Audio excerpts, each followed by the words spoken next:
So I've been getting a lot of questions about this car, so today we're gonna go through them and I will tell you if it's a good car for your family or not. Let's take a look.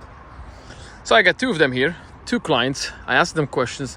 One is front wheel drive and one is 4Motion, like you see here. So for now, let's take a look at the exterior and then we go into the interior and then we go to the drivetrain of this vehicle. For the exterior, it's like the mini version of the Tiguan. Volkswagen know how to design cars. Let's be honest about that. They know what we really want, you know what I mean? It's like a small version, cute little car, and this one is a direct competition with the Corolla Cross, direct competition with the Honda HR-V. And for me, to be honest, I will take this car over the Honda HR-V and the Corolla Cross. I will tell you why for a second. This one got a turbocharged engine. I'm sure it's not as reliable as the HR-V. It's not as reliable as the atmospheric engine in the Corolla Cross. However, this one is more fun to drive. This engine has been developed for a very long time. It's like the similar to 2-liter TFSI. I can assume this engine will last you 200,000 kilometers for the weight it's carrying with no problem, for 160 horsepower. So the price for these cars, the price tag for this car, it is about $40,000 Canadian. So let's say if you buy it, you're gonna pay about $48,000 Canadian. Well, let's see if it's worth it or not.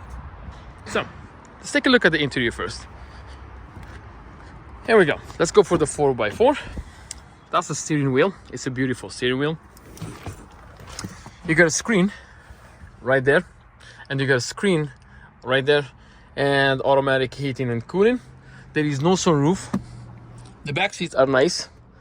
The seats are like this, leather with flipped leather, kind of like good material as you see here. You see?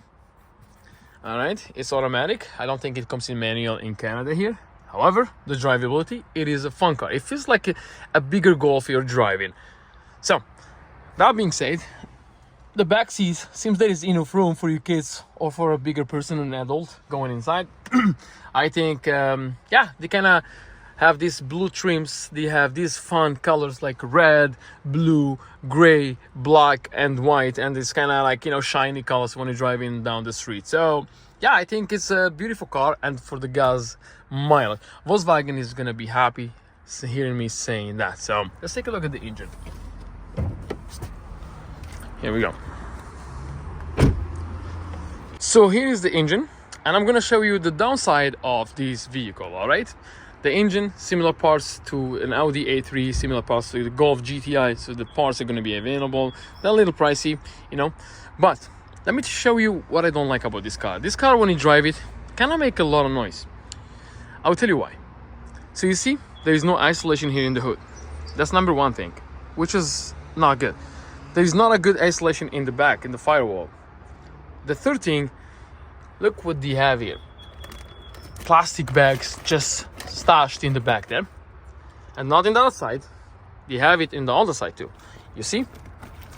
Which is kind of disappointing a little bit. I wouldn't blame all this beautiful work for these little details, but however, I mean, they could have done better. See, it's a very naked car, so it's kind of loud when you're driving this car. These cars are beautiful and all that, but they could have finished the job by adding an extra $1,000 and not cutting corners as this one, because this one could ruin someone's experience driving this car, you know, especially when it gets old, because the engines are making more noises. I mean, that's gonna be a different story. We're gonna talk about that in another episode. But yeah, let me know what you think in the comment section. And this video, it's meant for those people who ask me questions about this car. I know I did just like autofocus, but I don't want to be like that. So yeah, anyway, love you guys. Chat soon.